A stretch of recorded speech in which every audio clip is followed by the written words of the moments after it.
Saya ulangi lagi ya. Kita kembali ke materi flowchart yang kemarin sudah dengan kalimat deskripsi, kemudian kita lanjutkan dengan flowchart yang bentuknya adalah simbol-simbol ya. Nah, di mana bahwa flowchart itu pertama kali dikenalkan tahun 1921 oleh si Frank dan Lilian ini. Pada saat presentasi, dia menjelaskan presentasinya itu dengan simbol-simbol. Namanya simbolnya adalah flow process chart. Jadi panjang ya, flow process chart. Tetapi sekarang dengan istilah yang lebih umum lagi adalah flow chart. Kenapa prosesnya dihilangkan? Karena flow chart itu sendiri sudah menjelaskan dari proses yang ada di dalam informasi tersebut. Jadi di simbol-simbol tersebut itu ada artinya. Kemudian ada alurnya. Dari alur tersebut dia sudah menjelaskan proses cara kerja dari alur tersebut, sehingga di sini tidak disebutkan sebagai flow proses chart lagi tetapi sebagai flow chart. Nah, di sini pada tahun 49 itu dikembangkan lagi oleh si Herman. Jadi namanya sudah menjadi flowchart ya. Di sini tahun 2021 ditemukan, dikembangkan lagi tahun 49, 1949. Kemudian di tahun 70-an ini ternyata eh, flowchart itu makin populer sehingga kita gunakan di dalam mata kuliah, bukan mata kuliah ya, di ilmu komputer ketika kita konsentrasi ke apa, mau fokus ke bidang komputer atau ilmu komputer, kita juga menggunakan ini. Kenapa? Karena ternyata bahasa pemrograman itu kan adalah bahasa mesin yang tingkat rendah ya awalnya. Dari bahasa tingkat rendah itu yang mengerti hanya apa, hardware saja, hanya komputer saja yang ngerti, sehingga muncul ada assembly tingkat menengah yang mana nanti dia bisa menjembatani gitu ya antara kita dengan si komputer. Kemudian muncullah bahasa pemrograman yaitu bahasa tingkat tinggi, dan bahasa tingkat tinggi itu kan langsung dipraktekkan atau dituliskan ke dalam toolnya atau di codingnya, di pemrogramannya. Tetapi kalau komunikasi antara si programmer dengan orang lain itu kan dia tidak komunikasi dengan menjelaskan program ya, makanya di sini ada penjelasan menggunakan flowchart. Nah, jadi gini,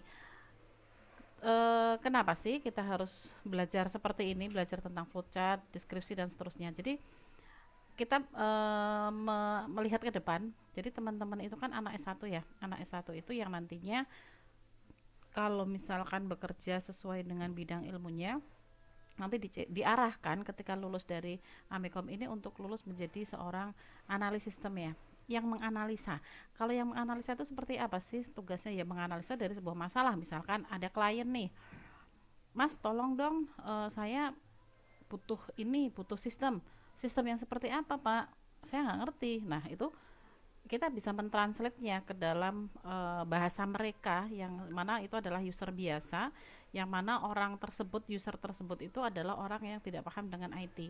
Dan kita di sini sebagai orang sistem analis juga bisa menjembatani dua orang. Yang pertama adalah si user yang tadi meminta untuk dibuatkan aplikasi, dan juga bisa komunikasi dengan si programmer. Nah, jadi misalkan gini, saya punya masalah nih Mas, masalahnya seperti ini. Saya itu kalau punya toko banyak, cabangnya itu banyak, ada di mana-mana.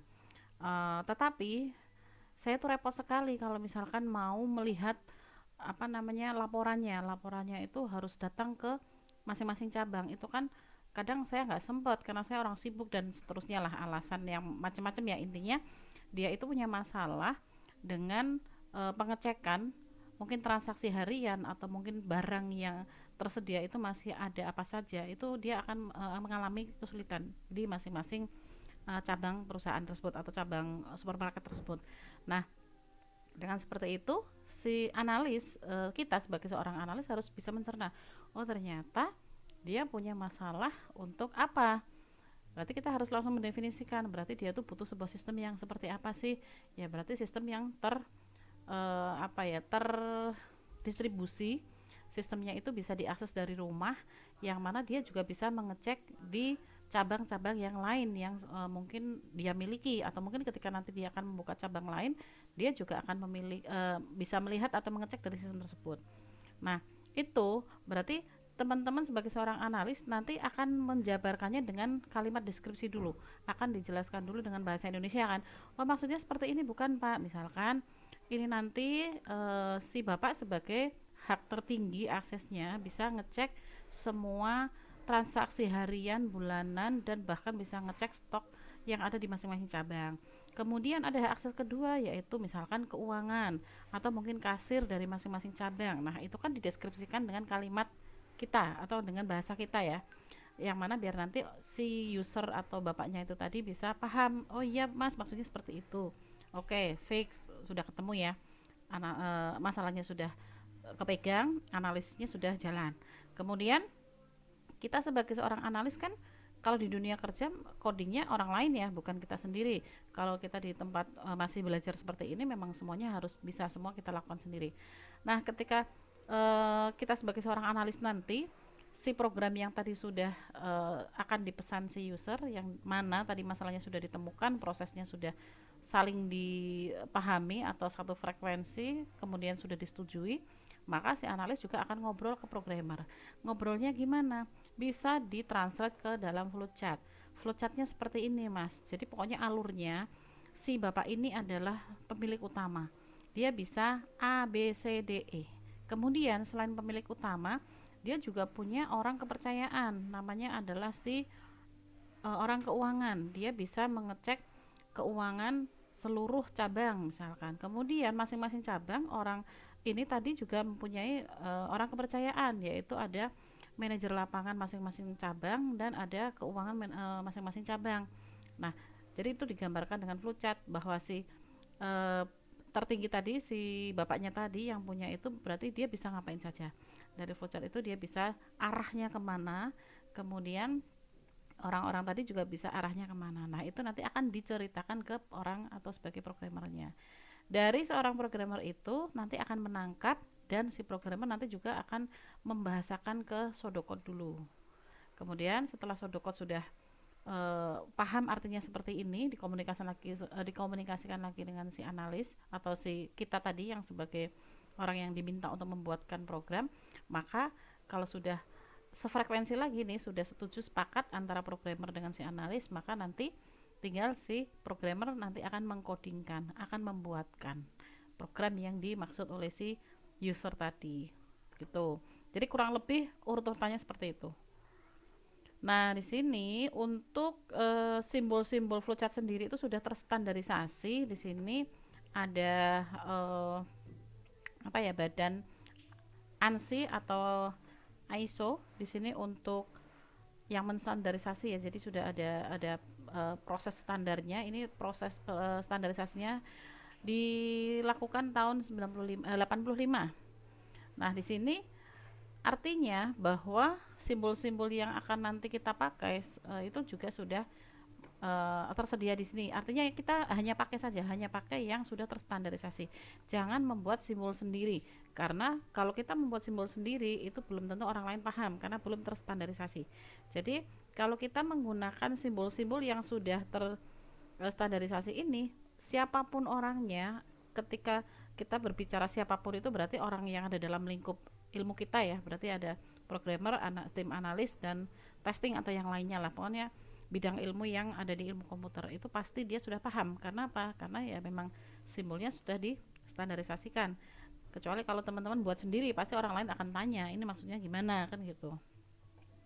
Nah, jenis-jenisnya di sini apa? Jenisnya macam-macam banget ya. Jadi flowchart atau diagram itu di sini jenisnya banyak sekali. Jadi ada flowchart untuk program sendiri, kemudian ada proses flowchart, ada function flowchart, ada proses map, ada proses chart, function proses chart, dan banyak lainnya.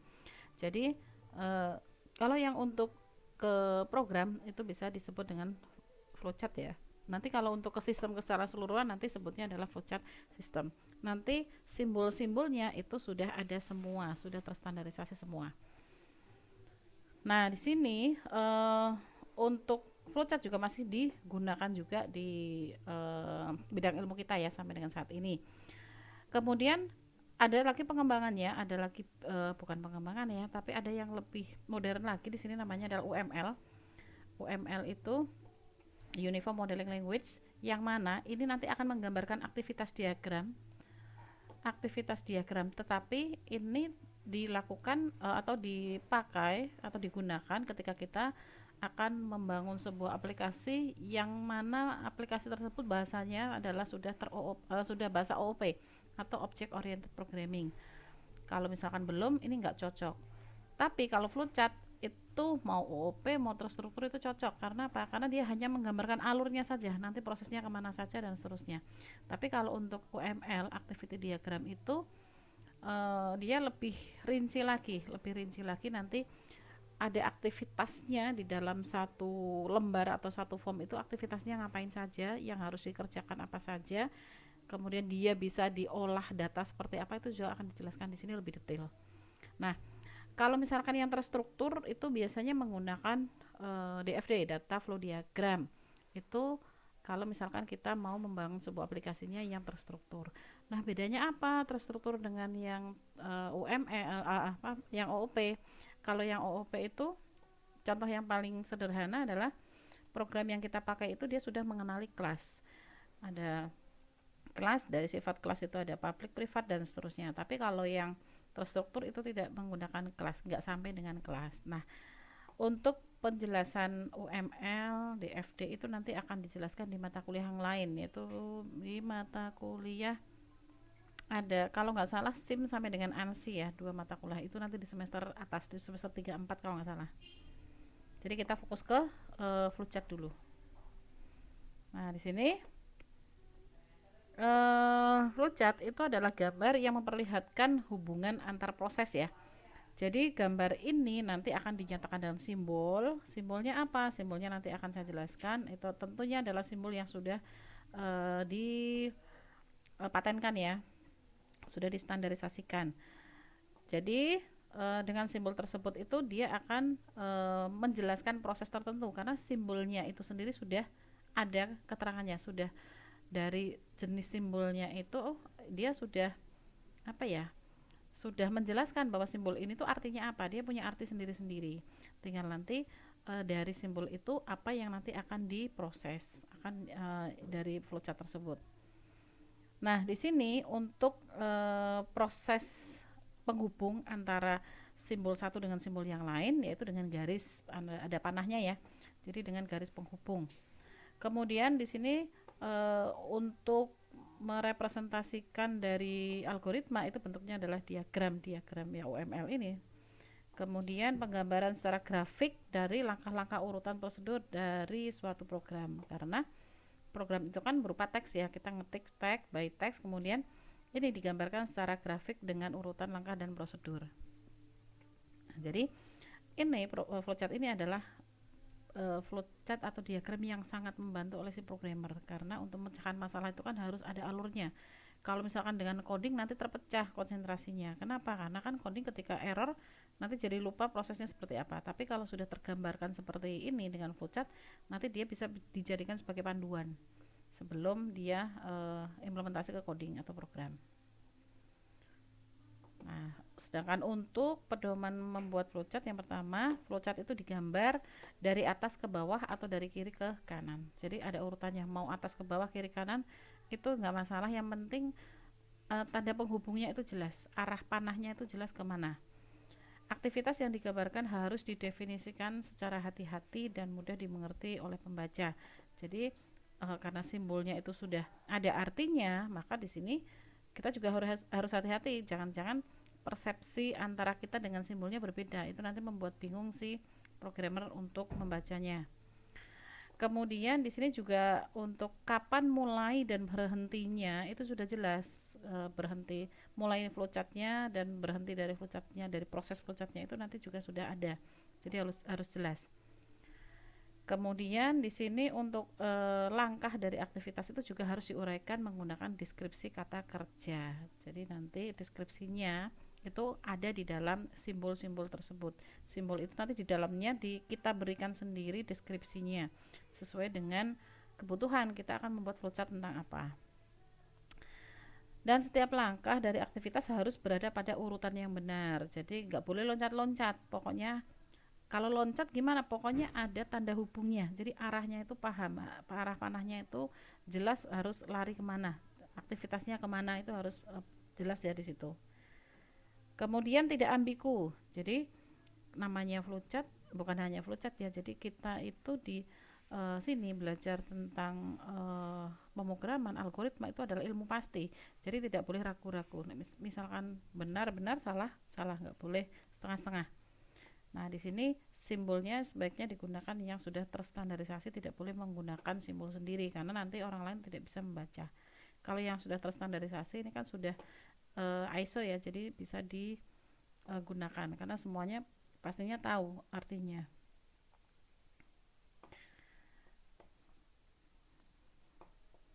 Nah, di sini untuk flowchartnya juga harus ada proses input, ada input, ada proses, ada output.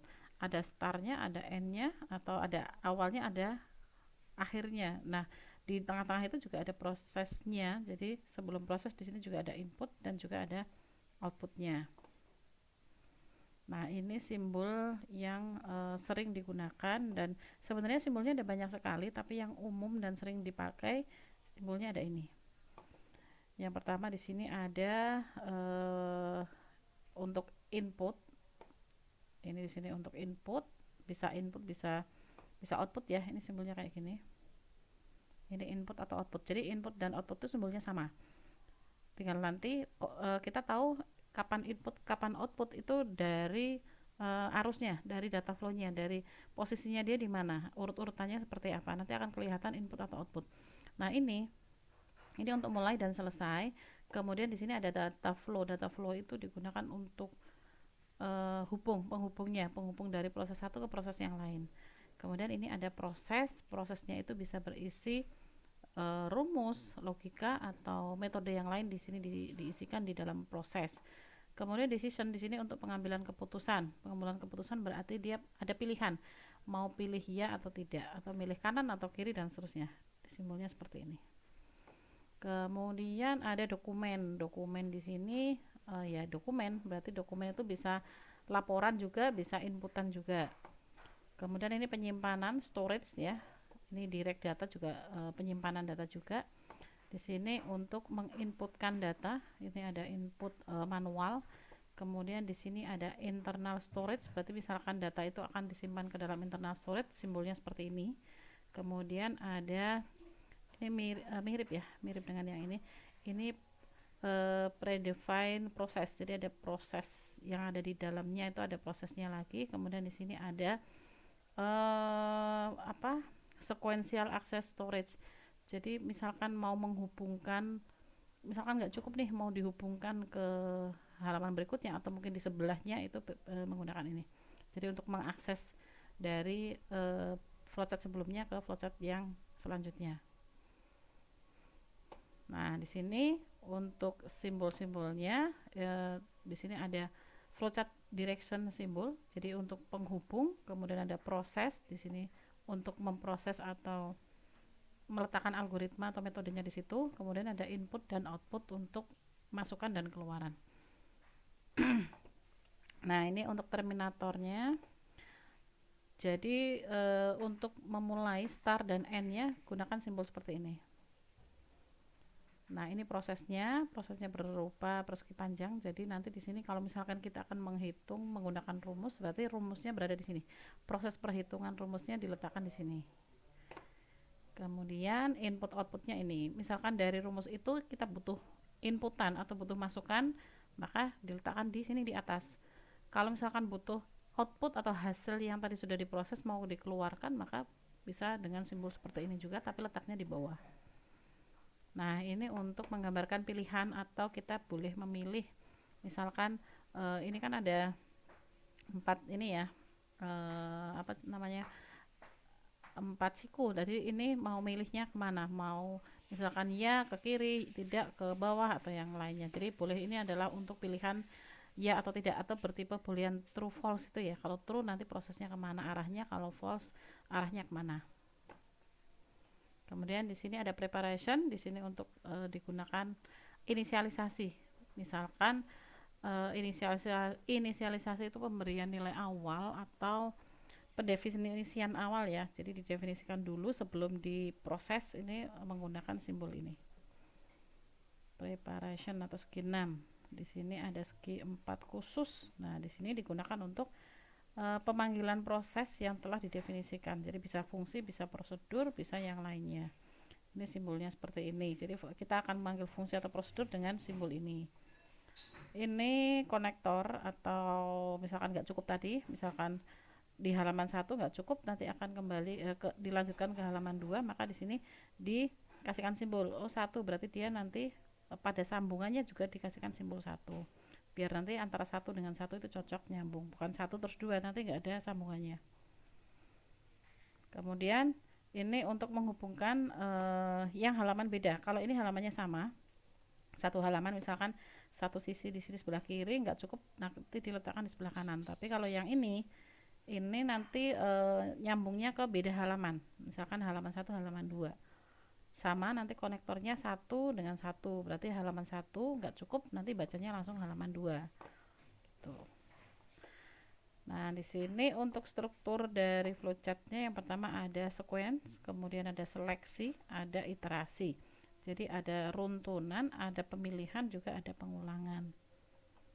Nah, ini yang sequence. Yang sequence itu ya lurus aja. Jadi misalkan proses yang satu selesai, lanjut proses yang kedua, lanjut proses ketiga.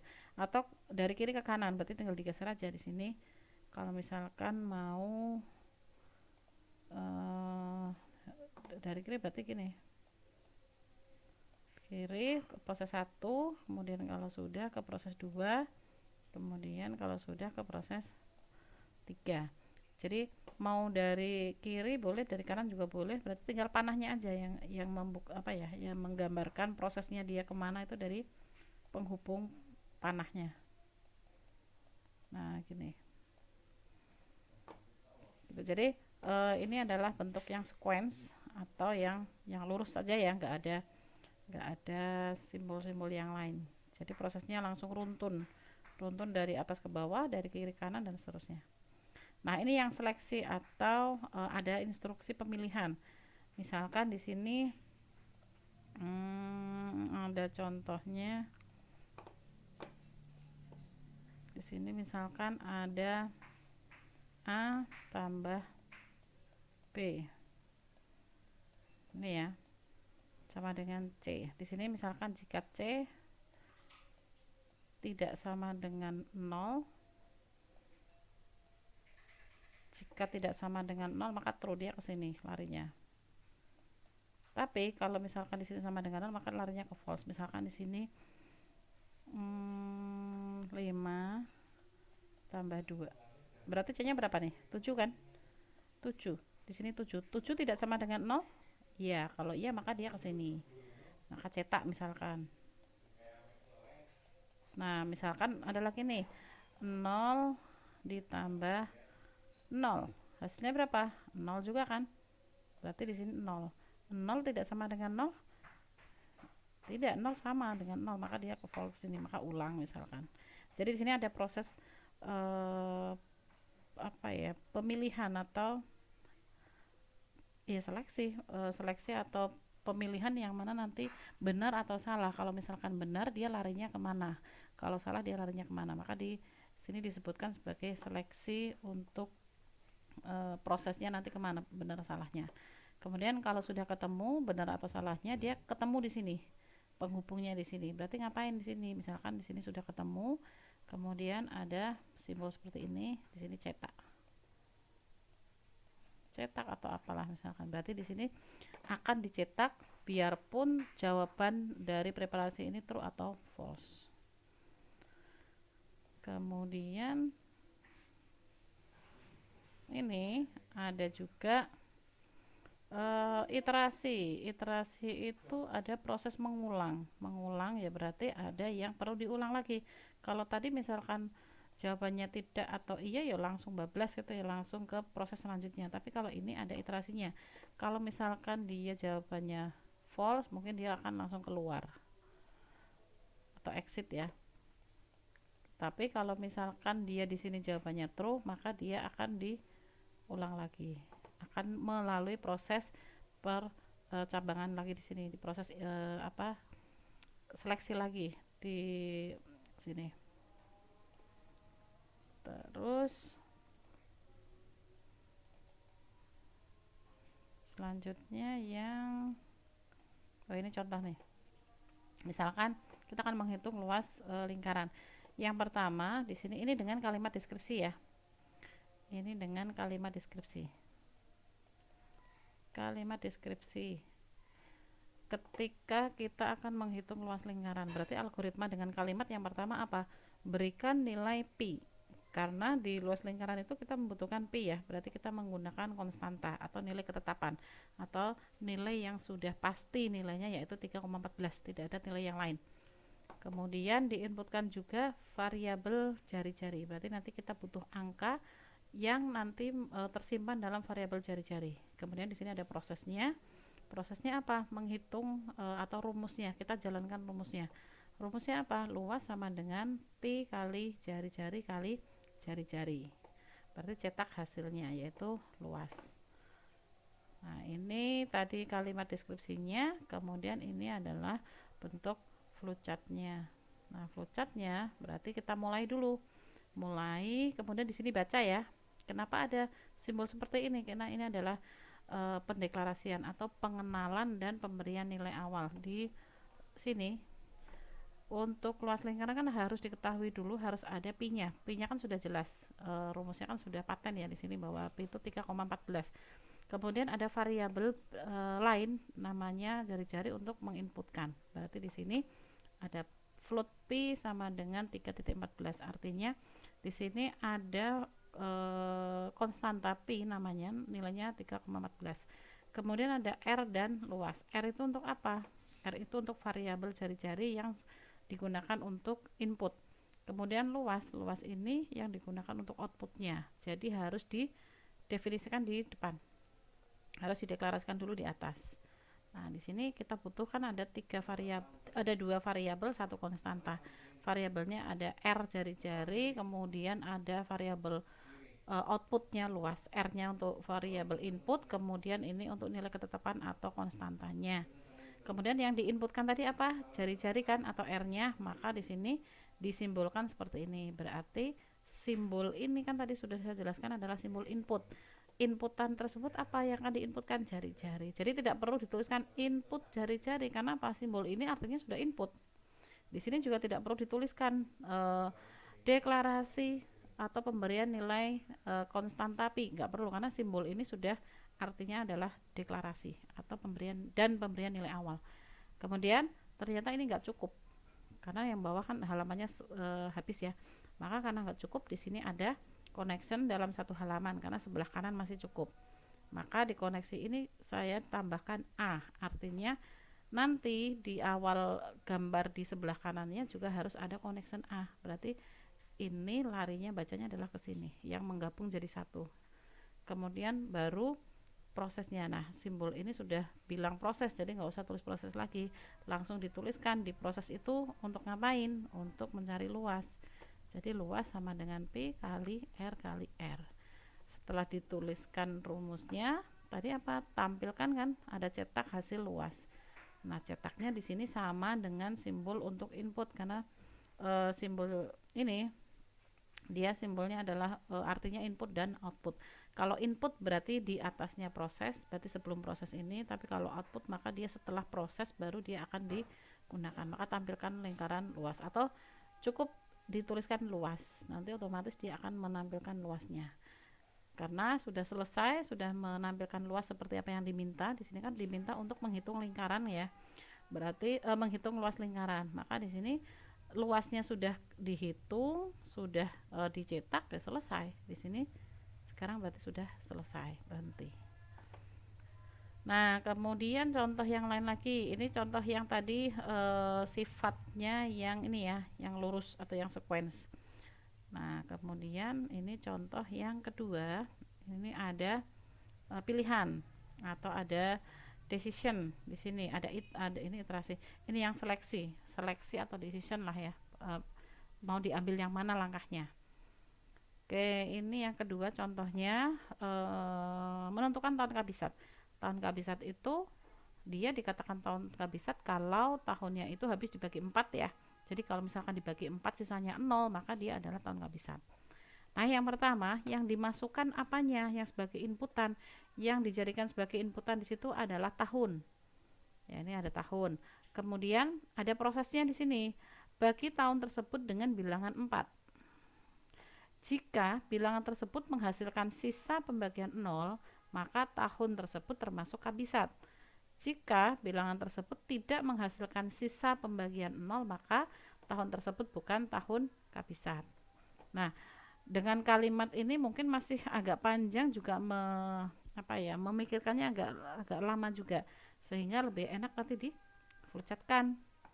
Mulai masukkan tahun. Tadi kan ada tahun nih, masukkan sembarang tahun, berarti tahun. Kemudian di sini ada bagi tahun dengan bilangan 4. Maka di sini ada proses. Hitung saja, hitung sisa bagi bilangan dengan 4 ya. Nggak cukup lagi pindah ke kanan. Nah, di sini setelah dibagi ada poin 3. Jika bilangan tersebut menghasilkan sisa pembagian 0, maka kabisat. Maka di sini apakah sisanya 0? Kalau iya, maka tampilkan itu adalah kabisat. Tapi kalau tidak, maka tampilkan dia bukan kabisat. Selesai. Nah, jadi ini ada proses pemilihannya iya atau tidak. Iyanya seperti apa ya? Iyanya kalau hasilnya memiliki sisa 0 itu maka iya, artinya kabisat. Tapi tidaknya berarti ketika dia dibagi 4 itu tidak ada sisa 0. Misalkan sisa 1, sisa 2, sisa 3 dan seterusnya, berarti dia bukan tahun kabisat.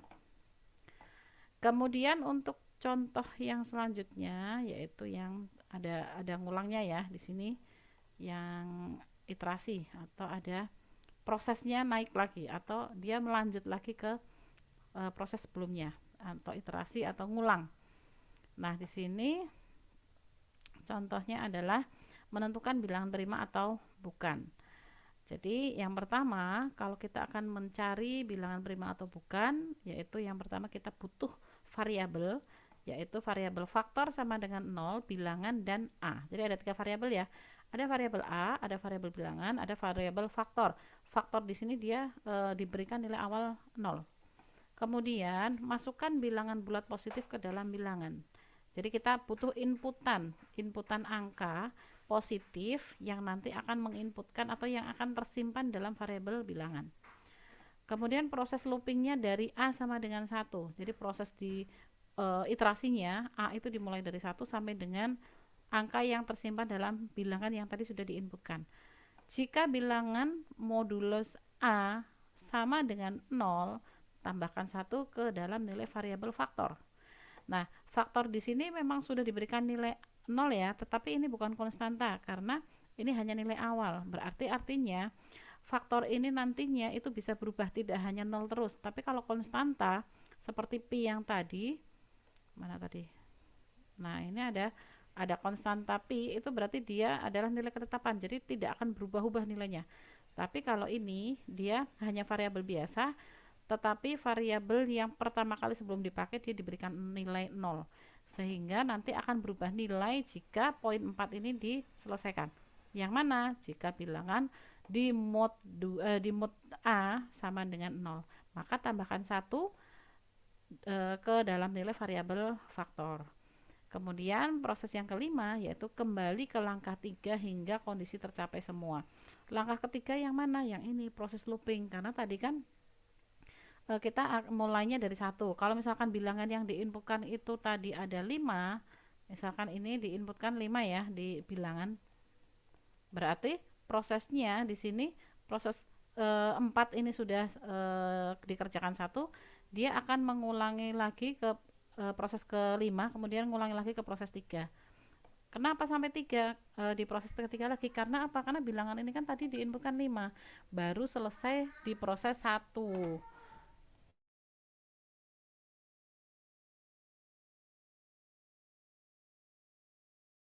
Ini kalau misalkan sudah sama dengan 5, berarti kan dari 1, 2, 3, 4, 5. Kalau A-nya sudah sama dengan nilai yang diinputkan, yaitu nilai yang diinputkan adalah 5, maka dia sudah prosesnya sampai dengan berakhir, sudah terakhir. Kemudian jika variabel faktor itu sama dengan 2, maka cetak bukan bilangan prima. Jadi di sini kalau misalkan yang dicetak itu nilainya adalah ketika di mood A sama dengan 0, maka dia akan menambahkan bilangan faktor yang di sini, kemudian dia kembali ke langkah 3. Tapi kalau tidak, maka dia akan langsung mengerjakan yang poin 6. Nah, kalau kalimat deskripsi mungkin agak sedikit bingung karena apa ya, agak susah menerjemahkan ya. Kita baca yang ini.